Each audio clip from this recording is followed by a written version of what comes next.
अस्सलाम वालेकुम students. Class today we will be study about the effect of the electric current. आज हम electric current के effects के बारे में पढ़ेंगे और ये लेक्चर दोनों क्लासेस के लिए है, उर्दू मीडियम वालों के लिए भी और इंग्लिश मीडियम वालों के लिए भी। आप उर्दू और इंग्लिश मीडियम से रिलेटेड तस्वीरें पिक्स यहाँ पर मैंने शो की हुई हैं और निशान भी लगाए हुए हैं। आपने हर स्टूडेंट्स ने उर्दू मीडियम इंग्लिश मीडियम ने अपने से रिलेटेड पिक्स के मुताबिक टॉपिक तैयार करना है। So what is the effect of the current. इसके बेसिकली तीन बड़े इफेक्ट्स होते हैं। एक heating effect of the current होता है, करंट किसी भी चीज़ को हीटअप कर देता है। Second chemical effect of the current होता है, किसी भी चीज़ के कंपोनेंट्स को अलहदा कर देता है, यानी कि पॉजिटिव पार्ट्स अलहदा, नेगेटिव अलहदा। इसी तरह magnetic effect of the current होता है कि ये मैग्नेट्स पैदा कर देता है, जिसकी वजह से करंट फ्लो होना शुरू हो जाता है किसी भी मेटल या करीब रखे हुए आयरन में।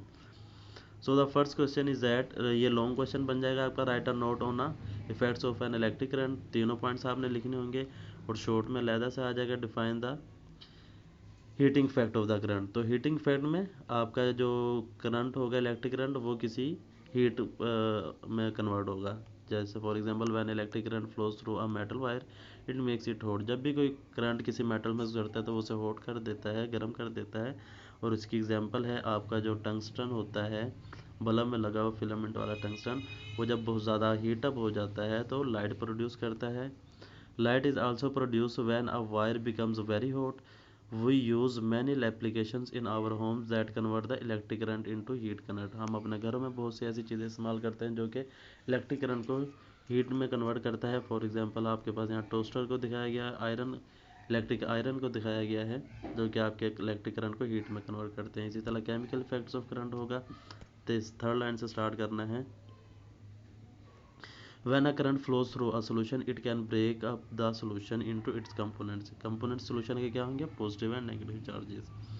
This process is called electrolysis. और ये अमल इलेक्ट्रोलाइसिस कहलाता है। और ये अमल आपके घरों में यूपीएस के साथ अटैच जो बैटरीज होती हैं उनमें होता है इलेक्ट्रोलाइसिस का अमल।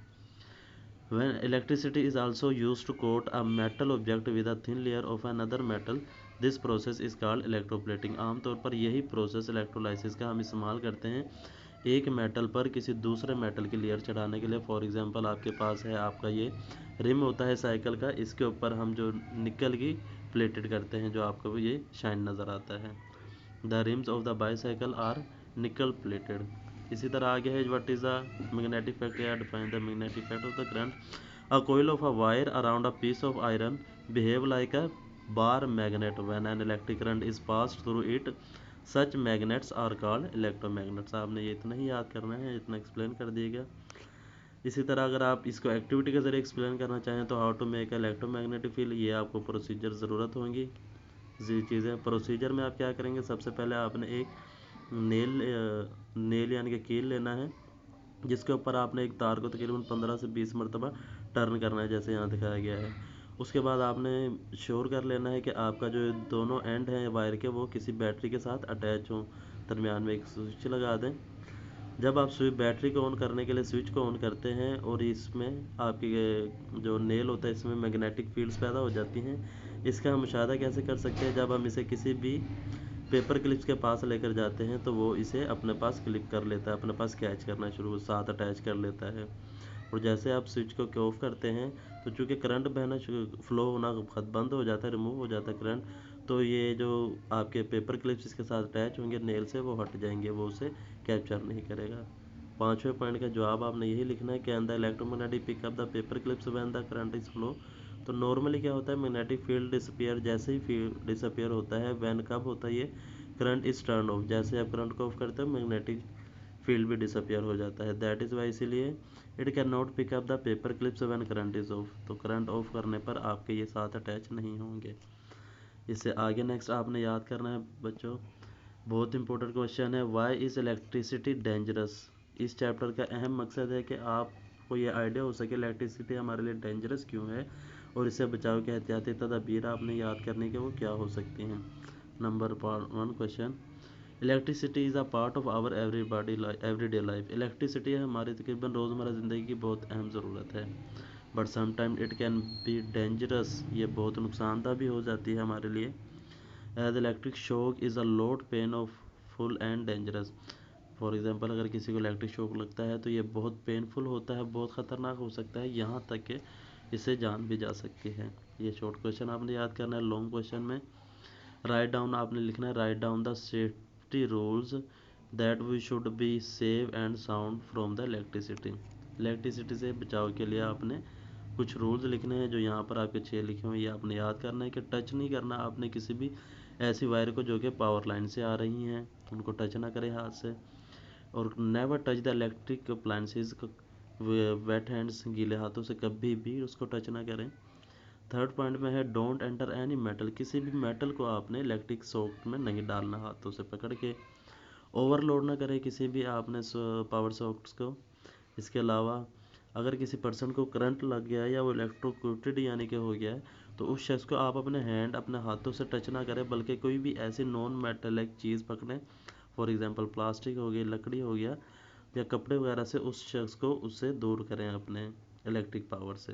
तो ये आपने एहतियाती तदबीर याद करनी है। इसी तरह उर्दू मीडियम वालों ने आपने बच्चों यहाँ से याद करना है, ये लिखा हुआ क्वेश्चन, बरकी करंट के असरात बयान करें।